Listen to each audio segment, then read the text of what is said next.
2014 नंतर 2024 पर्यंत असं आयुष्य, अशी आमची पिढी किंवा आता जिवंत असलेल्या सर्व वयाच्या पिढ्या ज्या आहेत त्या असा कालखंड या देशामध्ये पाहतील की जेव्हा नागरिक मालक होते आणि राज्यकर्ते हे विश्वस्त होते, हे विसरून राज्यकर्ते मालक होतील आणि नागरिक प्रजा होतील. हे बाबासाहेबांनी अनेकदा म्हटलेलं होतं तेव्हा पण. राष्ट्रीय स्वयंसेवक संघाच्या दर्शनी भागावर जाऊ नका. त्याच्या आतला जो ब्राह्मणवाद आहे तो देशाला व्यापून टाकणारा आहे आणि विळखा घालणारा आहे. डॉक्टर बाबासाहेब आंबेडकरांनी त्यांच्या हयातीत या सगळ्या विरुद्ध आयुष्यभर संघर्ष केला आणि त्यांनी जेव्हा संविधान लिहिलं, म्हणजे आज त्यांचा जन्मदिवस आहे, त्यांनी जेव्हा संविधान लिहिलं तेव्हा त्यांनी आपल्या मनावर असलेल्या कुठच्याही दुःखाची, त्रासाची, वेदनेची जराही छाया पडू दिली नाही. या जय भीमने महिलांचं कल्याण केलं.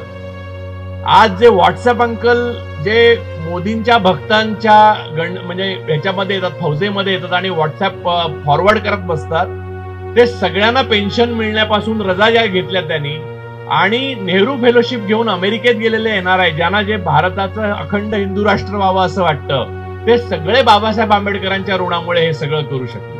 त्यांनी ते केलं नाही. त्यांनी आणि गाडगे महाराजांनी पण याच्यावर स्वतंत्र चर्चा केली. त्यांनी जो धर्म स्वीकारला तो प्रज्ञाशील आणि करुणेचा स्वीकारला. म्हणजे बाबासाहेब आंबेडकरांनी लिहिलेल्या प्रत्येक शब्दामध्ये त्यांची करुणा स्रवते. आणि दुर्दैवाची गोष्ट अशी की या करुणेबद्दल फार थोडं लिहिलं गेलंय आणि ती आपल्या समाजासाठी नाहीये, ती मानवजाती करता आहे, ती संपूर्ण भारत देशाकरता आहे. की भारतातली जी बहुसंख्य जनता आहे, गांधीजींची जी अंत्योदयाची कल्पना आहे, शेवटच्या माणसाला उगवू देण्याची कल्पना आहे, ती सगळी साकार या संविधानातनं होईल. हेच व्यक्ती करू शकतात. ही निवड किती परफेक्ट आहे, म्हणजे ऐतिहासिक क्षण असला पाहिजे तो की ज्या क्षणी बाबासाहेब आंबेडकरांनी घटना समितीचं अध्यक्षपद स्वीकारलं आणि 2014 नंतर ती घटना ऑप्शनला, म्हणजे ते संविधान ऑप्शनला टाकून सरळ राज्यकर्त्यांनी राज्य करायला सुरुवात केली. आणि या राज्य करण्याच्या प्रक्रियेमध्ये लीगल आणि कॉन्स्टिट्यूशनल म्हणजे संविधानिक आणि कायदेशीर हे पूर्णपणे गैरलागू करण्यात आलं. हे आपल्या डोळ्यासमोर झालं, हे मला थक्क करतं. म्हणजे आपण होऊच कसं दिलं असं वाटतं की आपण 10 वर्ष एक असा पंतप्रधान सहन केला जो आपल्याला उत्तरदायीच नाही, जो आपल्या प्रश्नांना उत्तरच देणार नाही, आणि तरी आपण त्याला पंतप्रधान म्हणायचं. दिस इज ऍब्सोल्युटली अनकॉन्स्टिट्युशनल. एका जातीपुरतं किंवा एका धर्मापुरतं हा देश नाहीये, किंवा एका जातीच्या बापाचा हा देश नाहीये, एका धर्माच्या बापाचा हा देश नाहीये. हा देश या देशात जन्माला आलेल्या प्रत्येक माणसाचा आहे. त्याला कागद दाखव असं सांगण्याचा कोणालाही अधिकार नाही. मुळामध्ये आपल्या डिग्रीचे कागद नीट दाखवावे. त्यामुळे ज्यांनी हे काम केलेलं आहे त्याची शिक्षा तर त्यांना आज ना उद्या भोगावीच लागेल. ज्या स्त्रियांना सतीची सरपण मिळत नव्हती, म्हणजे सतीच्या सरपणावर त्या सतीवर चढवत होते, त्या स्त्रियांना आज मोकळेपणाने श्वास घेण्याची, शिक्षण घेण्याची, खांद्याला खांदा लावून पुरुषाच्या उभं राहण्याची भारतामध्ये संधी मिळाली. स्वातंत्र्य मिळाल्यानंतर लगेच तत्क्षणी संधी मिळाली. ज्या बाबासाहेबांमुळे मिळाली त्या स्त्रिया कशा विसरल्या? आज मला आश्चर्य वाटतं, भक्तिणी तयार झालेल्या आहेत. IT सेल मधनं त्या समर्थन करतात या राजवटीचं 10 वर्षामध्ये. तो 50च्या 26 जानेवारीचा दिवस आणि 2014च्या मेचा 1 दिवस, या 2 दिवसांच्या फरकाचं लक्षण तुम्ही लक्षात घ्या की बाबासाहेब आंबेडकर, डॉक्टर बाबासाहेब आंबेडकर यांनी ही मुभा दिली आपल्याला मिळवून. आणि काल मी बघितलं की पंतप्रधान, भारताचे केअरटेकर प्राईम मिनिस्टर, म्हणजे नॉट प्राईम मिनिस्टर, काळजीवाहू प्रधानमंत्री जे आहेत ते असं म्हणतात की बाबासाहेब आंबेडकर आले तरी घटना बदलू शकणार नाहीत, संविधान बदलू शकणार नाही. अरे बाबासाहेब आंबेडकरांचा अपमान का तुमचा अहंकार? म्हणजे डॉक्टर बाबासाहेब आंबेडकरांचे आपण जयंती साजरी करणार, त्यांचा महापरिनिर्वाण दिन साजरा करणार, त्यांची पुस्तकं वाचणार, त्यांची पुस्तकं प्रेमाने एका दुसऱ्याला भेट देणार, त्यातले वाचलेले पॅराग्राफ आपण त्यांच्या जयंतीला शेअर करणार, पण त्यांनी जे शिकवलं ते कृतीत आणायला मात्र नकार देणार. ही जबाबदारी आपली आहे. हे जे मी बोलतोय ते माझं दुःख नाही, हे आपलं सामुदायिक दुःख आहे म्हणून मी बोलतोय. याचा अर्थ भारतातल्या जल, जंगल आणि जमीन याचा ताबा कोणी घ्यावा हे ठरवण्याचं कारस्थान दिल्लीमध्ये शिजत आहे. आणि तो ताबा भारतीय लोकांच्या हातातून या निवडक आणि मुठभर जगभरच्या कॉर्पोरेट्स आणि माफियांकडे जावा असा तो प्लॅन आहे. आणि तो प्लॅन यशस्वी झाला की तुम्ही संपलात म्हणून समजा, तुमचं अस्तित्व संपलं. तुम्हाला जे काय ना खाता ना बही जो वो कहे वो सही, या देशाचं जे काही वाटोळं होऊ घातलेलं आहे ते थांबवण्याची ताकद संविधानात निश्चितच आहे. पण ज्यांच्या हातात संविधान सोपवलेलं आहे ते तुम्ही आणि मी तेवढ्या लायकीचे आहोत का, हा खरा आज दशकातला निर्माण झालेला खरा प्रश्न आहे. बाबासाहेबांच्या कार्यामुळे आणि बाबासाहेबांच्या लेखनामुळे माझ्या आयुष्यात आमूलाग्र बदल घडला. म्हणजे मी अनेकदा हे लिहिलेलं आहे, अनेक ठिकाणी बोललेलो आहे, अनेक ठिकाणी सांगितलेलं आहे. आणि मुख्य म्हणजे मी पुण्याहून आलेलो नाही. सुरुवातीला म्हणाले कोणतरी पुण्याहून आलेत, तर पुण्याहून खूप सुसंस्कृत लोक येतात. मी पुण्याहून आलेलो नाहीये, मी मुंबईहून आलेलो आहे. तर ही दुरुस्ती फार महत्वाची आहे. जरी महत्वाची वाटली नसली तरी का महत्वाची माझ्या बोलण्यामध्ये ओघाने येईल. मूळ मुद्दा असा आहे की भारतीय लोकशाहीच्या बद्दल बाबासाहेब आंबेडकरांनी जेव्हा स्थापना झाली भारत म्हणून एका देशाची आणि घटना आपण आपल्याला अर्पित केली, संविधान जेव्हा बाबासाहेब आंबेडकरांनी पूर्ण केलं आणि त्यानंतर त्यांचे विचार ते मांडू लागले, तेव्हा त्यांच्या प्रत्येक वेळच्या इंटरव्ह्यू मध्ये असं जाणवतं की ते भारतामध्ये लोकशाही टिकेल आणि आपण लोकशाही जतन करू शकू याबाबत फारसे आश्वस्त नव्हते. त्यांना याची सातत्याने जाणीव होती. आणि ही जाणीव आश्चर्यकारक रीतीने नेहरूंना सुद्धा होती, कारण नेहरूंनी पण बीबीसीला दिलेल्या पहिल्या इंटरव्ह्यूत म्हटलेलं आहे. गंमत म्हणजे बाबासाहेबांच्या मनामध्ये सातत्याने ही भीती होती आणि तीच भीती नेहरूंच्या मनामध्ये होती. लोकशाही एक असं रम्य स्वप्न आहे त्याच्यासाठी कठोर संघर्ष करावा लागतो आणि ते प्राप्त झालं की माणूस बेसावत होतो आणि त्या बेसावतपणामुळेच त्याची लोकशाही हातातनं काढून घेतली जाते. जगात जिथे जिथे लोकशाहीवर हल्ला झालेला आहे, म्हणजे अगदी तुम्ही ज्याचा फॅसिझमचा उदय असं म्हणाल जर्मनीमध्ये, तेव्हा लोकशाही असताना लोकशाहीमध्ये बेसावत असलेल्या लोकांकडनं लोकशाही काढून घेण्यात आली. आणि याचं कारण असं की आपण फार गृहीत धरतो. म्हणजे माझ्या सहित मी 2013 पर्यंत असा विचारही करू शकलो नसतो की 2014 नंतर 2024 पर्यंत असं आयुष्य, अशी म्हणजे आमची पिढी किंवा आता जिवंत असलेल्या सर्व वयाच्या पिढ्या ज्या आहेत त्या असा कालखंड या देशामध्ये पाहतील की जेव्हा नागरिक मालक होते आणि राज्यकर्ते हे विश्वस्त होते, हे विसरून राज्यकर्ते मालक होतील आणि नागरिक प्रजा होतील. हे बाबासाहेबांनी अनेकदा म्हटलेलं होतं. तेव्हा पण त्याही वेळा बाबासाहेबांनी सातत्याने सांगितलेलं की व्यक्तिपूजेच्या नादी लागणारा हा समाज आहे. त्यामुळे मला खात्री, त्यांनी पण बीबीसीलाच इंटरव्ह्यू देऊन बाबासाहेबांनी सांगितलं आणि तो दोन्ही इंटरव्ह्यूज आपल्याला युट्यूबवर पाहिले तर उपलब्ध आहेत. नेहरूंचाही पाहता येतो आणि बाबासाहेबांचाही पाहता येतो. तर नेहरूंना फक्त प्रश्न वेगळा विचारलेला. त्यांना विचारलेला की तुम्हाला भारतासमोरची सर्वात मोठी आव्हानं कोणती वाटतात. तेव्हा त्यांनी वेगळ्या प्रकारे हेच उत्तर दिलं जे डॉक्टर बाबासाहेब आंबेडकरांनी बीबीसीच्या वार्ताहराला उत्तर दिलं होतं. बाबासाहेब आंबेडकर थोडे रोखठोकच होते, त्यामुळे त्यांनी थेट सांगितलं की भारतात लोकशाही टिकणं खूप कठीण आहे म्हणून.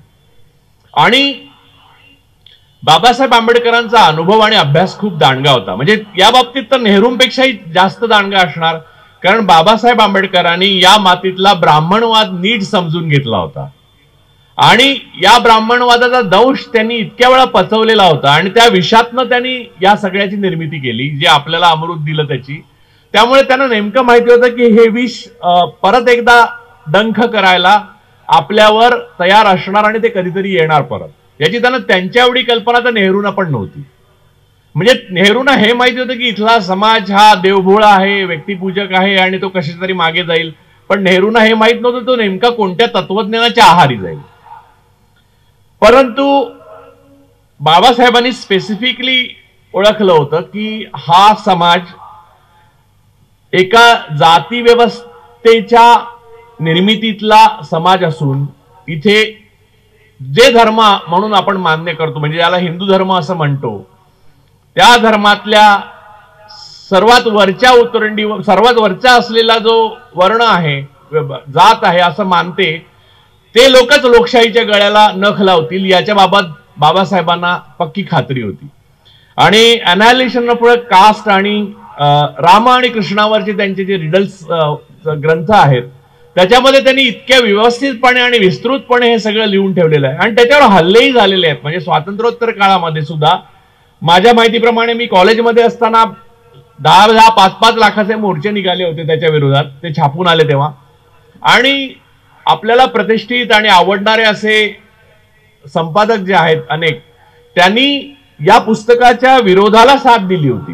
हे मी माझ्या कॉलेज आणि शालेय आणि कॉलेजच्या जीवनात जवळून पाहिलं. पण मला तेव्हा असं वाटलं की हा गडबडीचा भाग आहे आणि मग मी त्याचा अधिक जास्त अभ्यास केला. नंतर मी ब्राह्मणिझमवर अनेक वेळा लिहिलं, त्याची पुस्तकं येतील आता. तर त्या मुद्द्यावरूनच पुढे पॉलिटिकल थिअरी जी आहे ती RSS ची पॉलिटिकल थिअरी 25 साली जी स्थापन झालेली संघटना आहे आणि या नागपुरातच त्याचं मुख्यालय आहे. गंमत म्हणजे मी नागपूरमध्ये स्वतः मी राहिलेलो आहे आणि अनेक विचारांचे जे लोक आहेत वेगवेगळ्या प्रकारचे, त्या लोकांना मी अनेकदा भेटलेलो आहे. आणि माझं वय किती 22-23 असेल तेव्हा मला फेलोशिप होती ऑक्सफॅमची आणि मी इथे नागपूरमध्ये म्हणजे वर्ध्याला जायचो, पवनारला जायचो आणि इथे संघाचं कार्यालय आहे, तिथे रज्जू भैया हे सरसंघचालक होते तेव्हा. मी त्यांनाही जाऊन भेटलेलो आहे आणि त्यांच्याबरोबरही बोललेलो आहे आणि मी सर्वांना समजून घ्यायचा प्रयत्न केला. तेव्हा माझ्या लक्षात आलं आणि मी हे लिहून ठेवलंय तेव्हा, म्हणजे मी आता सांगतोय असं नाही. जसं तुम्ही 2014च्या एप्रिलमध्येच संस्था स्थापन केली का, तर मे मध्ये सांगतो असं नाही, असं तुम्हाला वाटलं.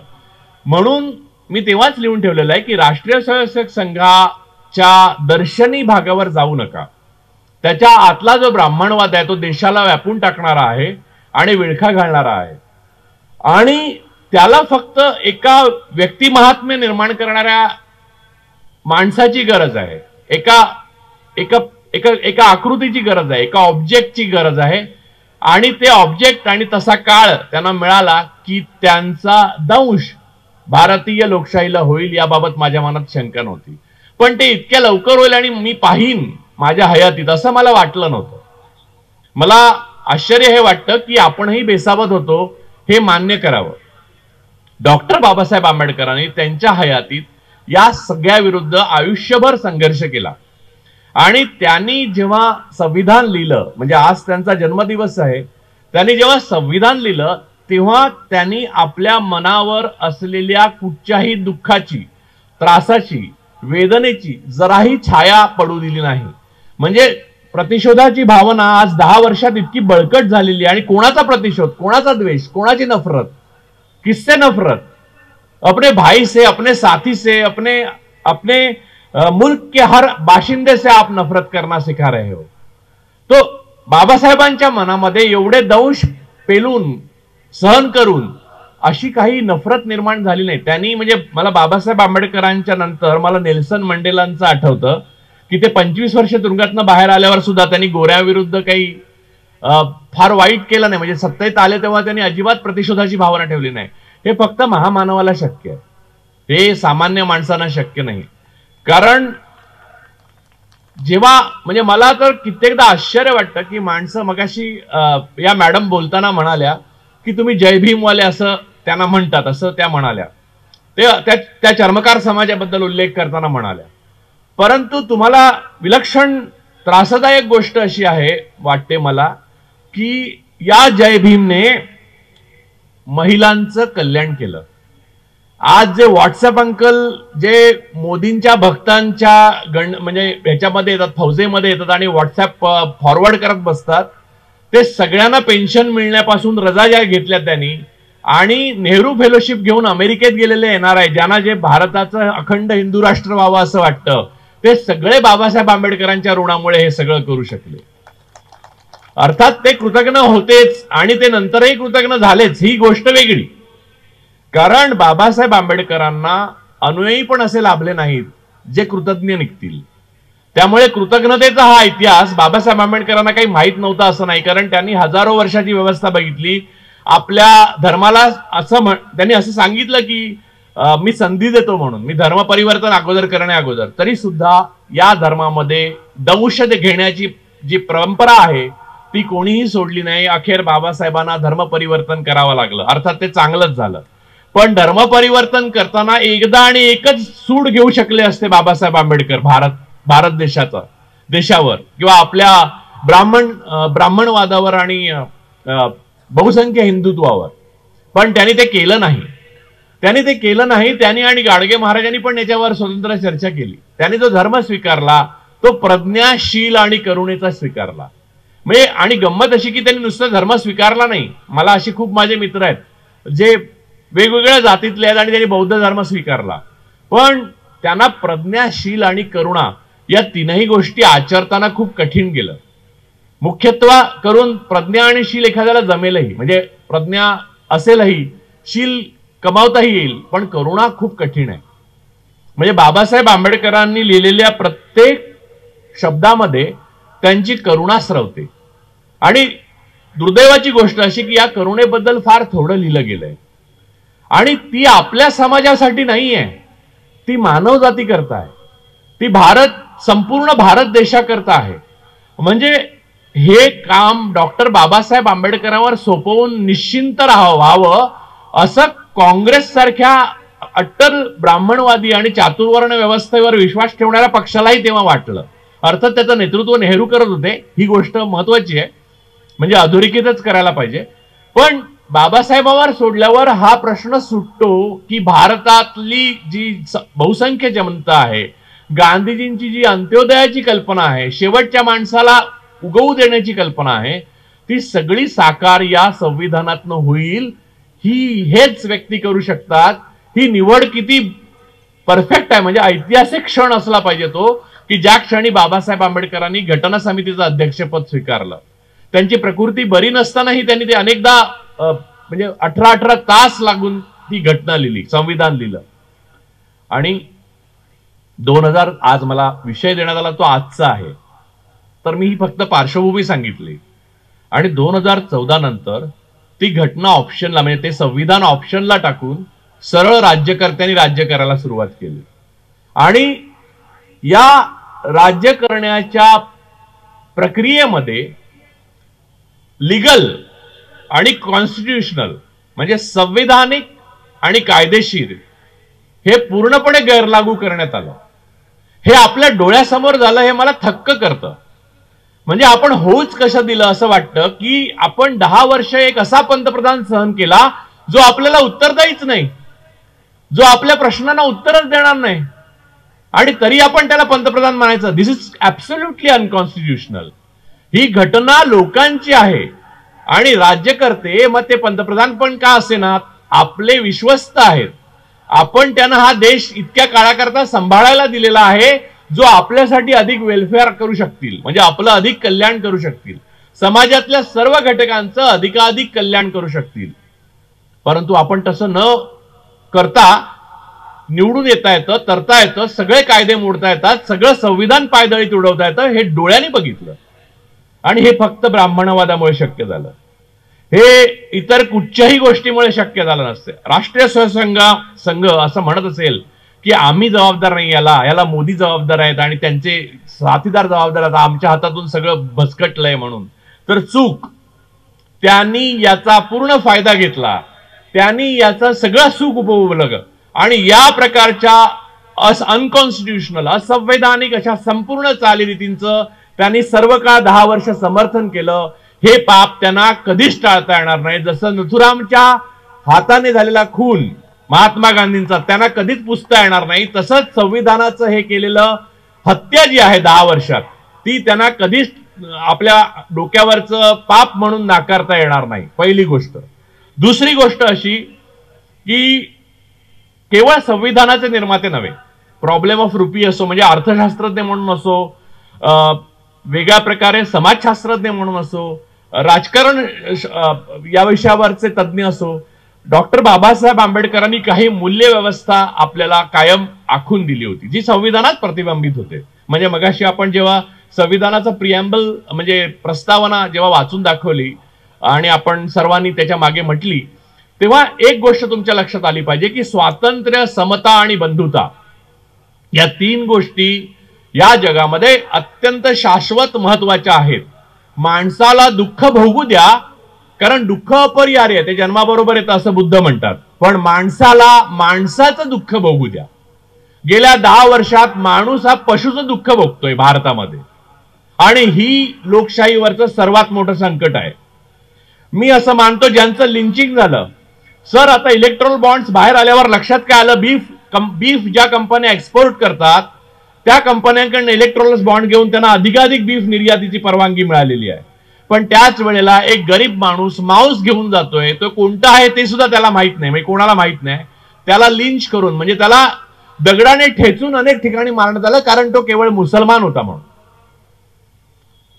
ही भयानक गोष्ट आहे. अनेक चर्चेस पाडण्यात आली मणिपूरमध्ये, ही भयानक गोष्ट आहे. अनेक म्हणजे रोहित वेमुला सारख्या मुलाला आत्महत्या करावी असं वाटलं सुरुवातीच्याच काळामध्ये. हे भारतामध्ये घडू शकलं याचं कारण आपण बेजबाबदार नागरिक निर्माण केले आणि बेजबाबदार नागरिकाने आपल्याला प्रजा केलं. म्हणजे आपण राजा आणि प्रजा अशा अवस्थेतच जगण्याला योग्य आहोत का असा प्रश्न स्वतःला विचारायला 10 वर्षांनी या भाग पडला मला. 10 वर्षात आपल्याला जे पाहायला मिळालं तो एका पुण्याचा उल्लेख मी केला. मी पुण्याचा उल्लेख मगाशी केला. मी पुण्याहून आलो नाही असं मी आवर्जून सांगितलं. मी पुण्याला जात असतो पण तिकडून येत नाही.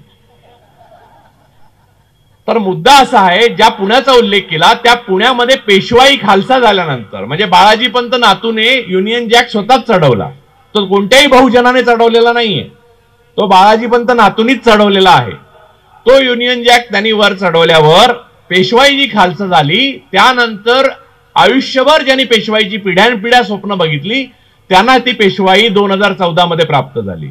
आणि त्या पेशवाईमध्ये जातीच्या उतरंडीमधल्या सगळ्यांचे काय हाल होते आणि त्या पेशवाईमध्ये माणसाला जनावराची काय प्रतीची दुःख भोगायला लागली केवळ त्याची जात या विषयावर मुद्द्यावर. हे मी वेगळं सांगायला इथे आलेलो नाहीये, कारण तुम्हा सर्वांना ते माहिती आहे. डॉक्टर बाबासाहेबांनी ते अत्यंत छान प्रकारे विश्लेषण करून लिहिलेलं आहे आणि अनेक पुस्तकांमध्ये तुम्हाला त्याचे उल्लेख आढळतील. परंतु एवढं बेसावत असणं, आणि मला असं वाटतं की जे डॉक्टर बाबासाहेब आंबेडकरांचे खंदे अनुयायी आहेत त्यांनी तरी आम्हाला जागं करायला पाहिजे होतं.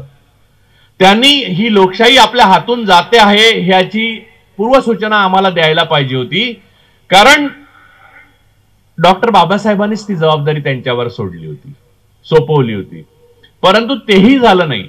म्हणजे मला 2014च्या अगोदर इतकं भक्कम, म्हणजे मी जेव्हा संविधान वाचलं, डॉक्टर बाबासाहेब आंबेडकरांच्या लेखनाचे सगळे खंड वाचले, मग इतर राजकीय नेते वाचले, नेहरू वाचले, गांधी वाचले, सर्व वाचलं. आणि भारताचा जो प्रवास आहे लोकशाही म्हणून, तर आपण रोज शिव्या घालायचो सगळ्या पक्षांना, सगळ्या नेतृत्वांना, सगळ्या नेत्यांना, पंतप्रधानांना. डॉक्टर मनमोहन सिंग पंतप्रधान असताना तर त्यांना तोंडावर सुद्धा मौनी मोहन वगैरे लोकांनी म्हटलेलं आहे. वाटेल त्या गोष्टी करायचो आणि आपल्याला एक गोष्ट मात्र लक्षात आली नाही, हे सगळं आपल्याकडनं काढून घेण्यात येईल एक दिवशी.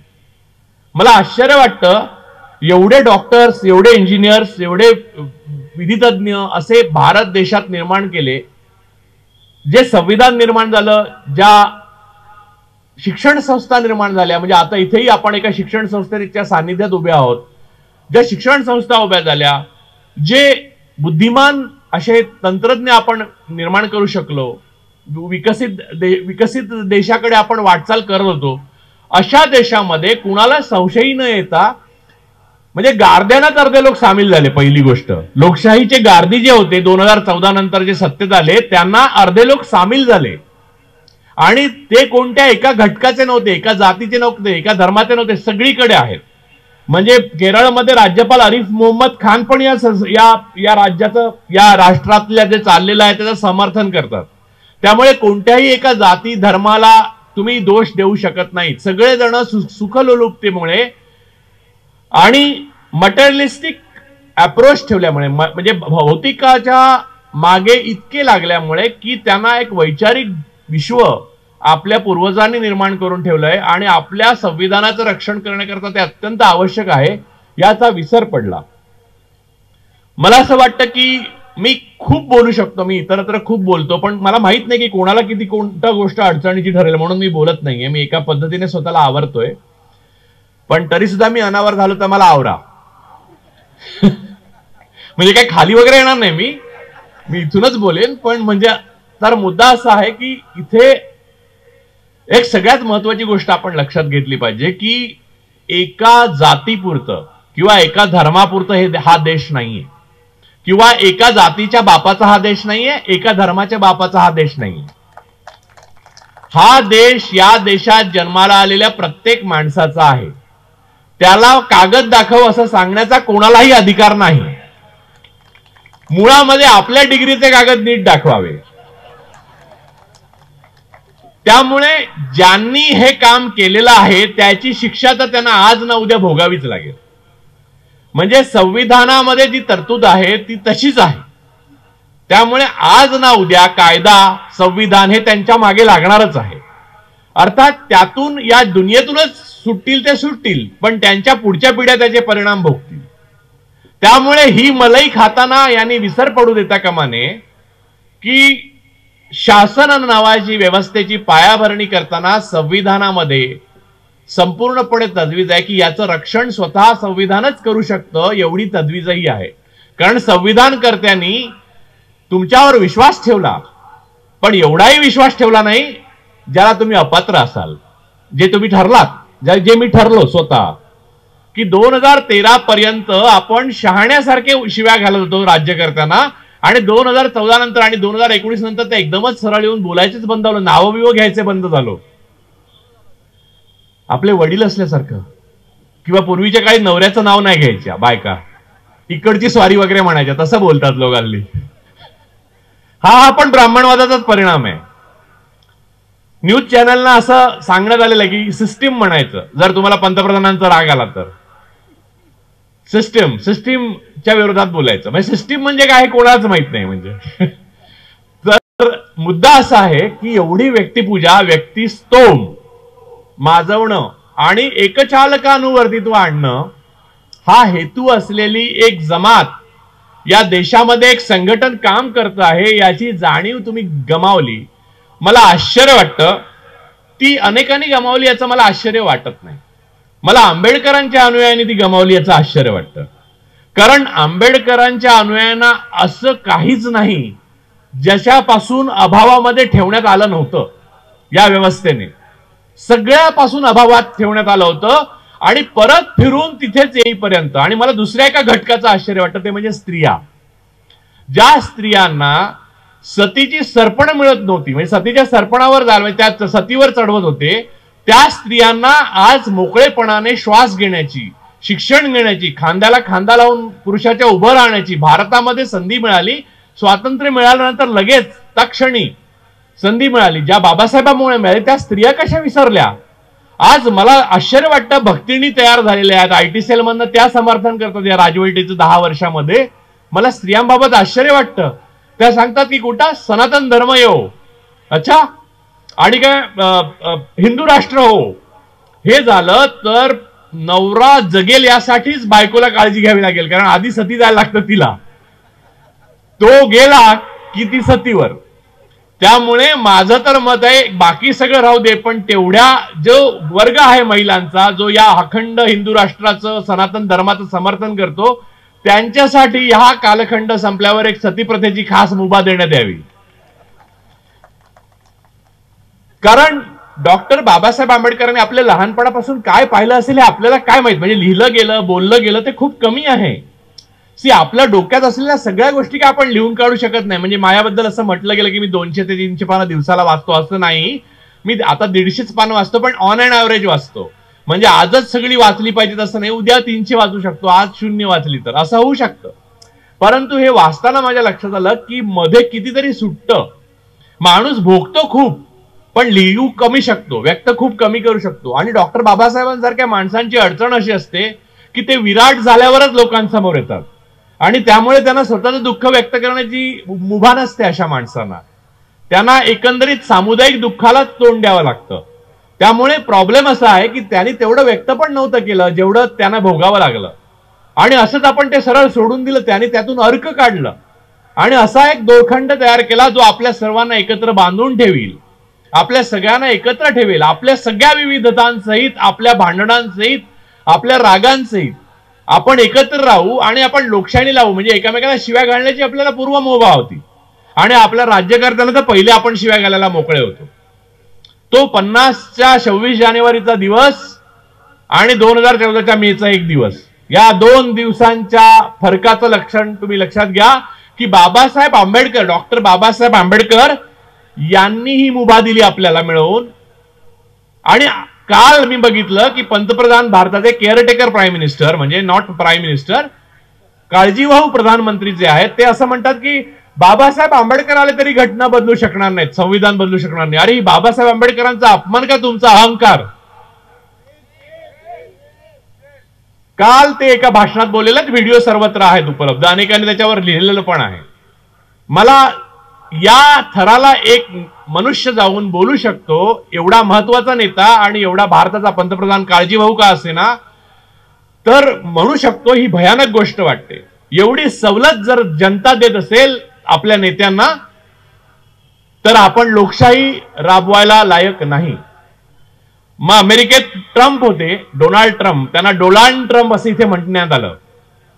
ते डोनाल्ड ट्रम्प अमेरिकेत असताना तिथे रोज त्यांना प्रश्न विचारून भंडावून सोडत होते. त्यांना पण हुकुमशहाच म्हणतात, म्हणजे अजूनही म्हणतात, मेक अमेरिका ग्रेट अगेन वाले, बरोबर ना? पण त्यांनी प्रश्न टाळू शकत नव्हते. अमेरिकन लोकशाहीचं वैशिष्ट्य असं की ते लोकांचे, पत्रकारांचे कठोर प्रश्न टाळू शकत नव्हते, त्यामुळे त्यांचा चेहरा उघडा पडला तो पडलाच. अर्थात यांनी प्रश्न टाळले म्हणून उघडा पडला, ती गोष्ट वेगळी. त्यामुळे हे भित्रे म्हणून प्रसिद्ध झाले.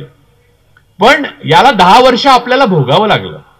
सर्वात जास्त दलित मुसलमानांना भोगावं लागलं, सर्वात जास्त लिबरल लेफ्टिस्टना भोगावं लागलं. मला माहितीये की 6-6, 10-10 वर्ष तुरुंगात आहेत लोक, आणि कोणता गुन्हाच केला नाही. त्यांच्या कॉम्प्युटरमध्ये मालवेअर घातला, त्यांच्या कॉम्प्युटरमध्ये एक व्हायरस घातला, आणि ती मेल दाखवून त्यांना जामीनच मिळालेले नाही. असे किती लोक. आता ते प्रोफेसर साईबाबा सुटले, उमर खालिद अजून तुरुंगात आहे, आणि असंख्य लोक, म्हणजे सीएनआरसीच्या आंदोलनात असलेले अनेक मुलं. रोहित वेमुला त्यांना घुसमटीने आत्महत्याच केली, आणि ती घुसमट मला जाणवते रोज, स्वतः मला जाणवते रोज. मला असं जाणवतं की ही सत्ता देशात आहे तोपर्यंत माझ्या छातीवर दगड आहे, कारण आपण अगोदरचा देश पाहिलाय ना, त्यामुळे आपण असं सोडू शकत नाही. आता मला असं वाटतं 2015 नंतर जन्माला आलेल्या मुलं कायमच, जसं रशियात आता पिढीच उरली नाही जवळपास की ज्यांनी पुतीन अध्यक्ष पाहिलेला नाही, तसं नको व्हायला आपलं, हो की नाही?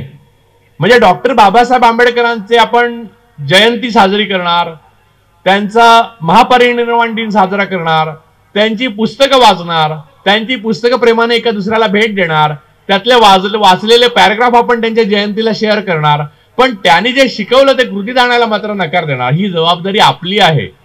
हे जे मी बोलतोय ते माझं दुःख नाही, हे आपलं सामुदायिक दुःख आहे, म्हणून मी बोलतोय.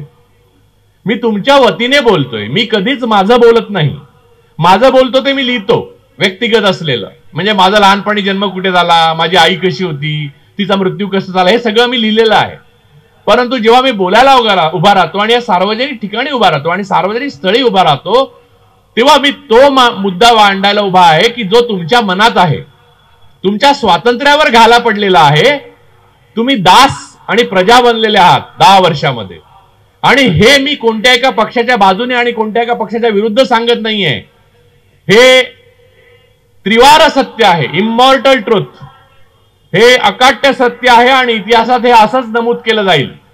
याबद्दल शंका बाळगू नका. हो, तुमचं इलेक्शन कमिशन, चुनाव आयोग, ज्याचा आता राज्य आहे देशावर, असायला पाहिजे, म्हणजे सपोज टू बी, त्यांना उत्तर द्यायची मुभा नाही. त्यांना झेड सिक्युरिटी दिली, म्हणजे होम अरेस्टच केली त्याने जवळपास. म्हणजे निवडणूक आयोग सुद्धा आता होम मिनिस्ट्री, गृह मंत्रालय चालवत आहे. अशा परिस्थितीत तुम्ही येऊन सापडला. आणीबाणीनंतर सुद्धा एवढी वाईट परिस्थिती नव्हती, म्हणून तेव्हा निवडणूक आयोग स्वतंत्र होता, म्हणून इंदिराजी सरळ हारल्या. तुम्ही लक्षात घ्या की इलेक्शन कमिशन असो, ईव्हीएम असो, व्हीव्हीपॅट असो, या सगळ्या धोक्याच्या घंटा आहेत लोकशाही पुढच्या. अजून खूप मोठी लढाई बाकी आहे. लोकशाहीसाठी आपल्या पूर्वजांनी काय त्रास भोगला. मला एक व्यक्ती, आज मला फोन आला पंजाबमधनं, जालियनवाला बागेचं काल स्मरण दिन होता, म्हणजे जिथे जनरल डायरने हत्या केल्या, एवढ्या लोकांना मारलं तिथे. तर तिथून मला असं सांगितलं की ते जालियनवाला बाग पाहून आला आमचा मित्र आला, आणि तो म्हणला की अरे काय भोगलंय आपल्या, आणि फाळणीच्या वेळेचं म्युझियम पण आहे. आपल्या स्वातंत्र्यासाठी आपल्या पूर्वजांनी काय भोगलंय, भयानक भोगलं, आपण विसरलोय, भयानक वाटतं. मी म्हटलं तुम्ही जनरल डायरला डायर म्हणून सामोरे गेलात, पण जनरल कायरला नाही जाऊ शकलात. जनरल कायर तुम्हाला अधिक फसवू शकला जनरल डायर पेक्षा. 10 वर्ष ही एखाद्याच्या आयुष्यातली प्राईम फेज असते, महत्वाची, कोणाच्याही आयुष्यातली महत्वाचा कालखंड असतो. तुम्ही तो 10 वर्षाचा कालखंड अत्यंत कायरतेने राहिलात, कारण तुमचा जनरल कायर होता, तुमचा मुख्य कायर होता. आणि आजही त्याच्यातच आहात तुम्ही, अजून बाहेर पडलेला नाही. ही लढाई संपलेली नाही आणि मोठी आहे. मी सांगतो, लोकशाही समोरची आव्हानं संपलेली नाहीत. आणि यानंतर आपण हा धडा घेतला पाहिजे की आपण सर्व पातळीवर लोकशाही आणण्याकरता प्रयत्न केला पाहिजे, जो अगोदर झाला नाही प्रयत्न. सर्व पातळीवर लोकशाही म्हणजे कोणत्याही एका माणसाला आपल्या इथे असलेला डीएम हा आपला राजा आहे आणि आपण सेवक आहोत ही भावनाच आली नाही पाहिजे मनामध्ये. म्हणजे सरकार हे राजा आहे, सरकार हे आप, माणूस हा सरकार आहे, आप सरकार हो असं म्हणणं हेच संविधानाचा अपमान आहे, लोकांच्या मनावर बिंबवलं पाहिजे. मला एक गोष्टीचा आनंद आहे की आज जी लोकशाहीची लढाई लढली जाते ती सरंजामदार लढत नाहीयेत. सरंजामदार जे आपल्याला गावकुसामध्ये घाबरवत होते ते सरंजामदार A4 साईजची एक नोटीस आल्यावर गायब झाले, ते सरळ पळूनच गेले. म्हणजे त्यांची भीती बाळगावं असं त्यांच्याकडे काही नव्हतंच, ते मुळातच घाबरट होते. त्यांना फक्त नोटीसची वाट होती. 70 वर्ष ते वाट बघत होते, आपल्याला ही नोटीस कधी येते की आपण घाबरून जाऊ. म्हणजे लोक घाबरत होते ज्यांना, ते नोटीसीला घाबरले आणि गायब झाले. तर ही लढाई लोकशाहीची सरंजामदारांची नाहीये, ते आपापसात ट्रान्सफरेबल आहेत. त्यांना कोणत्याही प्रकारची लज्जा नाही, त्यांना कोणत्याही प्रकारची प्रज्ञा नाही, त्यांना कोणत्याही प्रकारचं शील नाही आणि त्यांना कोणत्याही प्रकारची करुणा नाही. ही लोकशाहीची लढाई तुम्हाला आणि मला लढायची आहे. सामान्य माणूस आज रस्त्यावर ही लढाई लढतोय. प्रत्येक क्षणी जो माणूस या सरकारला लढतोय तो ही लढाई लढतोय. आज तुरुंगात असलेले अनेक आपले बंधू आहेत. रुपेश सिंग आहे तिथे झारखंडमध्ये, त्याच्या पत्नीने आत्ताच एक पत्र लिहिलंय, त्याचे काय हाल चालले त्याच्या डोळ्याला दिसत. तो पत्रकार आहे, सन्माननीय मनुष्य आहे. ओ हेमंत सोरेन आहेत जे जय जोहार म्हणून काय हे सगळे तुरुंगात. तर आता मी सांगतो, इंटरनॅशनल कॉर्पोरेट आणि भारतातले माफिया कॉर्पोरेट जे आहेत, आपल्याकडे कॉर्पोरेट वगैरे नाही आहेत, आपल्याकडे माफिया आहेत, त्यांना कॉर्पोरेट म्हणतो आपण. आपलीच संपत्ती आपण बँकांमध्ये ठेवलेली वापरून आपलेच पब्लिक सेक्टर युनिट विकत घेणारे कधी कॅपिटलिस्ट नसतात. निदान म्हणजे जो बायडेननी अध्यक्ष जो बायडेननी अमेरिकेचे अध्यक्ष मध्येच एक ट्विट टाकलेला महिन्याभरापूर्वी, without competition there is no capitalism, without competition capitalism is exploitation. भारतामध्ये एक्सप्लॉयटेशन आहे, कॅपिटलिझम नाही. ही पहिली गोष्ट लक्षात ठेवा. दुसरी गोष्ट, भारतामध्ये माफिया आहेत, त्यांना कॅपिटलिस्ट आपण म्हणतो, त्यांची प्री वेडिंग सेरेमनी वगैरे होतात. तर मूळ मुद्दा हा आहे की या कॅपिटलिस्ट आणि इंटरनॅशनल, आता वारंवार बघा तुम्ही आपल्याकडे अशा पद्धतीने सुरू आहे की बिल गेट्स वारंवार येतात, चहा वगैरे पितात इथे येऊन. शिवाय ते आता एलॉन मस्क यायला झालेच आहेत, म्हणजे आता काहीतरी एप्रिलमध्येच येणार आहेत. म्हणजे काळजी हो पंतप्रधानांना भेटायला येणार आहेत, असं की ते काय अमर पंतप्रधान आहेत असं. तर या सगळ्या हालचालींकडे लक्ष ठेवताना हेमंत सोरेन तुरुंगात आहेत हे पण लक्षात ठेवा, ते आदिवासी आहेत. याचा अर्थ भारतातल्या जल, जंगल आणि जमीन याचा ताबा कोणी घ्यावा हे ठरवण्याचं कारस्थान दिल्लीमध्ये शिजत आहे. आणि तो ताबा भारतीय लोकांच्या हातातून या निवडक आणि मुठभर जगभरच्या कॉर्पोरेट्स आणि माफियांकडे जावा असा तो प्लॅन आहे. आणि तो प्लॅन यशस्वी झाला की तुम्ही संपलात म्हणून समजा, तुमचं अस्तित्व संपलं. तुम्हाला जे काय ना खाता ना बही, जो वो कहे वो सही. तर अशा प्रकारचं जंगलराज तुमच्यावर ओढवणार आहे. आणि म्हणून त्यांनी सांगितलंच होतं निवडणुकीत, आता त्या प्रचारात सांगतात की आतापर्यंत 10 वर्षाचं तुम्ही ट्रेलर बघितलं आणि खरं आहे ते. त्यांच्या खरे बोलण्याबद्दल आपण त्यांचं अभिनंदनही केलं पाहिजे. पहिल्यांदाच बोललेत ते खरं 10 वर्षात, की आतापर्यंत पाहिलं ते ट्रेलर आहे, पुढच्या कारकिर्दीमध्ये मी काय ते दाखवतो ते बघा म्हणून. एका रात्रीत कोणाची संमती किंवा परवानगी न घेता तुम्ही 87% चलन बाद करता. म्हणजे बाबासाहेब आंबेडकरांचं सगळ्यात मोठं वैशिष्ट्य म्हणजे ते अर्थशास्त्रज्ञ होते. त्यांचं सगळं पहिल्या रात्री ज्या मी लिहिलं, पहिला लेख जो मी लिहिला तो मीच लिहिला होता, म्हणजे माझ्या माहितीप्रमाणे ट्विट पहिलं मीच टाकलं होतं. त्यांचं भाषण चालू असताना मोदींचं 8 नोव्हेंबर, मला वाटतं 8 नोव्हेंबर 2016, 8 नोव्हेंबर 2016 8 वाजता. कोण विसरेल? साधी गोष्ट आहे, कॅश म्हणजे काळा पैसा नव्हे. आणि चेक किंवा डिजिटल पेमेंट म्हणजे सफेद पैसा अजिबात नाही. शेल कंपन्यांमध्ये मोठ्या प्रमाणावर लॉन्डर करता येतो, तोही डिजिटल पैसाच असतो, किंबहुना तो सोपा होतो. आणि आपल्या रस्त्यावर भेळ विकणारा, चहा विकणारा, गाडी विकणारा, मध्यम व्यापारी, छोटा व्यापारी हे सगळे कॅश हँडल करतात. तर त्यांनी काय केलं, त्यांच्या खिशातली कॅश काढून घेतली सगळी आणि असं भासवलं की तुम्ही काहीतरी ब्लॅक मनीचा धंदा करताय आणि डिजिटल पेमेंट म्हणजे काहीतरी व्हाईट मनी. आणि त्याला मध्यम वर्गाने साथ दिली, ब्राह्मण वर्गाने मोठ्या प्रमाणावर साथ दिली. आणि हे जे व्हाईट मनीचं स्तोम माजवण्यात आलं त्याने मध्यम आणि छोटे उद्योग नष्ट झाले. देशातले वाताहत झाली, उरलेलं जीएसटीने काम केलं, पण ते करणं आवश्यक होतं. त्याशिवाय हे बिल गेट्स, एलॉन मस्क, अडानी, अंबानी यांच्यासाठी भूमी तयार होऊ शकत नव्हती. त्यामुळे पहिले 10 वर्ष तुम्ही ते ट्रेलरच बघितलंय. आता खरं पिक्चर बघायचंय का तुम्हाला तर बघा. तर संविधान वाचवणं गरजेचं का आहे हे एवढ्याच माझ्या बोलण्यातून तुमच्या लक्षात यायला पुरेसं आहे. याहून जास्त मी अनेकदा बोललेलो आहे आणि याहून भयानकही मी जाणीव करून दिलेले लोक मला निराशावादी म्हणतात. पण वास्तव पॉझिटिव्ह थिंकिंग नावाचं जगात काही नाही बरं का. म्हणजे हल्ली मध्ये एक फॅड आलेलं पॉझिटिव्ह थिंकिंग. जगामध्ये कोणत्याही सायन्सच्या विद्यार्थ्याला डॉक्टर साहेबच बसलेत, पेशंट मरू का शकतो हे आधी निगेट करायला लागतं त्यांना.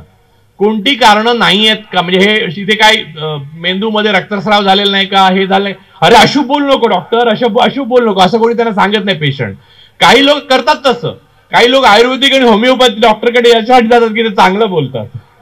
ते सांगतात काय नाही तू बरा होशील जा, आणि तो परत येत नाही. ते सांगतात बरा झाला कशा, परत आलाच नाही. तर तशा प्रकारे पॉझिटिव्ह थिंकिंग काही उपयोगाचं नाही बरं का. जे आहे त्याला तुम्हाला भिडता आलं पाहिजे. लोक मला विचारतात तुम्ही साहसी आहात का, मी अजिबात साहसी नाही.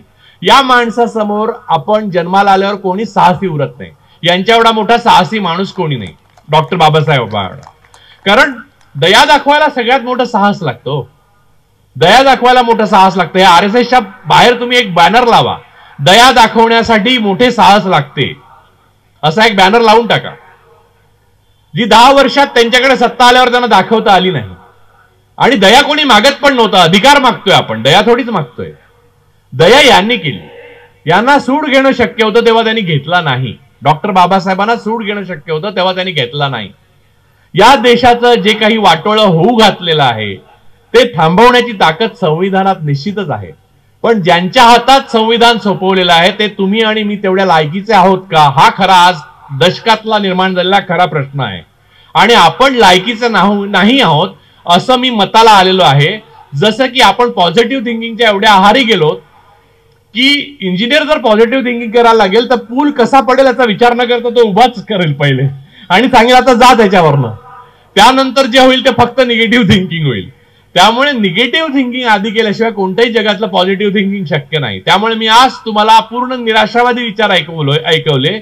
हे जे 10 वर्षात झालेलं आहे तेच अविरतपणे पुढे चालू राहील हे लक्षात ठेवा. तुम्हाला ठरवायचं आहे, तुम्हाला हातात घ्यायचंय. कोणताही सरंजामदार, हे बघा विरोधी पक्ष हे फक्त जागा व्यापून राहिलेत. विरोधी पक्षाची वास्तवामध्ये त्यांनी जनतेची स्पेस कमी केली आहे हे लक्षात आपल्या येत नाही. आपल्याला बऱ्याचदा वाटतं रे विरोधी पक्ष हे का नाही करत, विरोधी पक्ष ते का नाही करत, एवढ्या माणसं मेली, उमर खालिद बद्दल कोणीच का नाही बोलत. का बोलतील ते, त्यांचंही नीट चाललंय. म्हणजे जोपर्यंत चाललंय तोपर्यंत चाललंय. अरविंद केजरीवाल नाही असंच वाटत होतं की सगळं नीट चाललंय म्हणून. ते पण राम मंदिराचा फोटो लावत होते, ते पण सुंदरकांडाचे पाठ करत होते. अचानक जेलमध्येच गेले ते. आता त्यांना कळलं असेल, त्यांच्यापर्यंत आलं. त्यामुळे कोणाचंही तुमचं घर मुक्त नाही. जे जगामध्ये एक माणूस गुलाम आहे तोपर्यंत आपण सर्व गुलाम आहोत. जगामध्ये एक माणूस तुरुंगात आहे आपला निरपराध एक माणूस तुरुंगात आहे आपल्या देशातला, तोपर्यंत आपण सर्वजण तुरुंगात आहे असं समजा. म्हणजे एक शेवट, म्हणजे उमर खालिद हे नाव आहे, रुपेश सिंग हे नाव आहे, अनेक मुली आहेत CAA NRC मध्ये अडकलेल्या. सगळे जण विनाकारण तुरुंगात आहेत. ते तुरुंगात आहेत. 5000च्या पेक्षा जास्त UAPAच्या केसेस झालेल्या आहेत आणि ते तुरुंगात असलेले लोक विनाकारण तुरुंगात आहेत याची तुम्हाला खात्री आहे. कारण कोर्ट पण ट्रायलच उभी राहत नाही 5-5 वर्ष, असं संविधानात कुठे लिहिलेलं नाहीये. 5-5 वर्ष ट्रायल न उभी राहतात, त्यांना जामीनच मिळत नाही जो त्यांचा मूलभूत हक्क आहे. तुम्ही आपल्या मूलभूत हक्कांबाबत जागरूक नसाल तर ते म्हणजे आपणच आहोत जेलमध्ये, हे लक्षात ठेवा. कोणाचाही दरवाजा असा खास ओळख असल्यामुळे वेगळा राहणार आहे असं समजू नका. तुम्ही असं समजू नका. हेच लोक होते जे आपले होते, ज्यांनी आपल्याला गावकुसा बाहेर काढलं होतं. हे विसरू नका प्लीज. ते परत काढणार. त्याच्या आत हा लोकशाहीचा लढा जो आहे, हा प्रेमाचा जो लढा आहे, तो तुम्ही स्वतःच्या हातात घ्या. एवढंच सांगतो. आव्हानं खूप आहेत, पण 45 मिनिटं माझ्याकडे आहेत आणि पुढच्या वक्तांनाही अजून बोलायचं आहे. तर मी माझं भाषण संपवण्या अगोदर एवढंच सांगतो की भगतसिंग जेव्हा लाहोरच्या कारागृहात फासावर गेले होते, तेव्हा त्यांचं जे अजरामर म्हणणं आहे ते सांगून तुम्हाला थांबवतो की 31 साली भगतसिंग 23 मार्चला त्यांना फाशी देण्यात आली लाहोर जेलमध्ये. तर ते नेहमी असं म्हणत असत की जिंदगी तो अपने दम पे जी जाती है, दूसरों के कंधों पे तो जनाजे उठते हैं. तर लक्षात ठेवा की तुम्हाला, मला जेव्हा विचारतात, मगाशी जो मुद्दा मी म्हणलं साहसी आहात का, तर मी साहसी नाहीये. फक्त मी भीतीला भिडतोय. आता मला भीती दिसते समोर, तर मी भिडतोय. तुम्ही भीतीला भिडायला सुरुवात करा. दुसरा कोणीतरी भिडेल आणि तुम्ही मुक्त व्हाल अशी वाट बघू नका. एकदा तुम्हाला मिळाला, एकदा लॉटरी लागली होती 47 साली, एकदा 50 साली तुम्हाला घटना मिळाली होती, संविधान मिळालं होतं. आता कोणी आणून देणार नाही तुम्हाला. आता तुम्हाला त्यासाठी लढावं लागेल आणि प्रत्येकाला आपल्या हातात घ्यावी लागेल ही लढाई लोकशाहीची.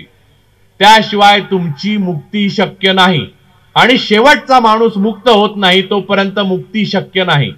या भारतामध्ये एक वेलफेअर स्टेट निर्माण करण्याचं जे स्वप्न आपल्या पूर्वजांनी पाहिलं, ते परत आणण्यासाठी आणि एक स्वतंत्र, समताधिष्ठित आणि बंधुतापूर्ण भारत निर्माण करण्यासाठी आपल्याला डॉक्टर बाबासाहेब आंबेडकरांनी संविधान दिलं. त्या लायक अजून आपण 75 वर्षात बनलो नाही आणि अमृत म्हणून विष प्यालो. तर आता आपण शुद्धीवर येऊ आणि अमृताचा खरा शोध संविधानातच घ्यायला लागेल. तो घेऊ एवढं सांगतो. माझं भाषण संपवतो. जय भीम, जय हिंद.